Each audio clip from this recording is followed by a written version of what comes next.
ओम गणेश, हर हर महादेव।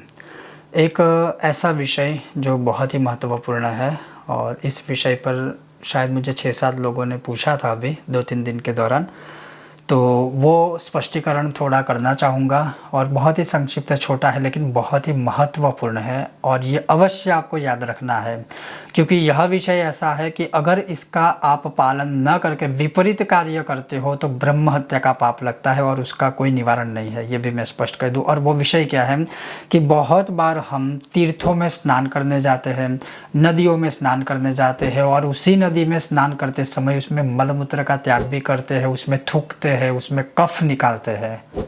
तो आप सोचिए ये कितनी हद तक सही है। और ये हो सकता है किसी ना किसी को तो ये चीज़ पता चलेगी कि वो लोग भी अगर नदी में जाते हैं तो मलमूत्र करते हैं। क्या ये कितनी हद तक सही है?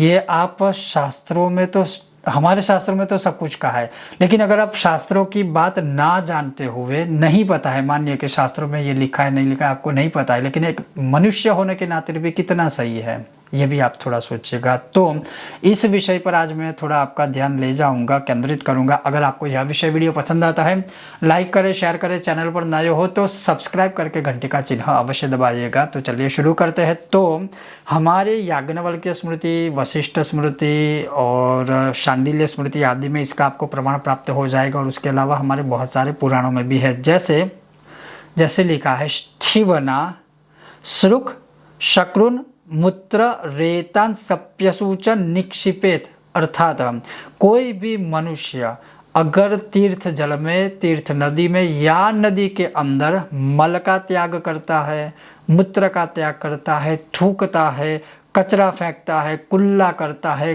कप छोड़ता है, अपने नाक को वहाँ पर खाली करता है, तो उन्हें ब्रह्म हत्या का दोष लगता है, ब्रह्म हत्या का पाप लगता है। और बहुत सारी जगहों पर यह भी लिखा है कि उससे पितृदोष भी क्रिएट होता है, पितृदोष का निर्माण होता है। तो इसका कोई सॉल्यूशन नहीं है। मतलब अगर प्रकृति को भी देखे, नदी के अनुसार देखे, शास्त्र के अनुसार देखे, एक मनुष्य के, एक मानवता के अनुसार देखे, इंसान होने के नाते इंसानियत के अनुसार भी सोचे, तो क्या ये चीज़ें सही है जो हम करते हैं?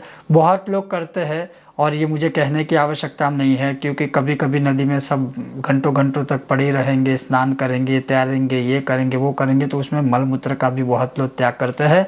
अगर ये चीज़ करते हैं तो अभी से रोक लीजिए, क्योंकि ऐसे भी बहुत सारे पाप हैं जो हमें पता भी नहीं होता। फिर हम सोचते हैं कि हमने कोई पाप नहीं किया है, फिर भी हमें क्यों ऐसे सारे दोष लग रहे हैं, क्यों सजा भुगत रहे हैं। तो ऐसे भी पाप होते हैं जो हमारे दिमाग में नहीं होते, लेकिन कुछ ना कुछ जाने अनजाने में ये पाप सब करते हैं। तो ध्यान रखिएगा कि नदी को स्वच्छ रखिए। नदी को हम माता कहता है और माता की गोद में ऐसे गंदगी कौन फैलाएगा? तो अवश्य ध्यान रखिएगा, ये भूल मत कीजिएगा, अन्यथा ब्रह्म हत्या के समान इसका पाप लगता है। बहुत जल्द मिलते हैं एक नए विषय और वीडियो के साथ। तब तक आप देखते रहिए कर्मकांड बाय आनंद पाठक मेरे साथ। ओम गणेश, हर हर महा।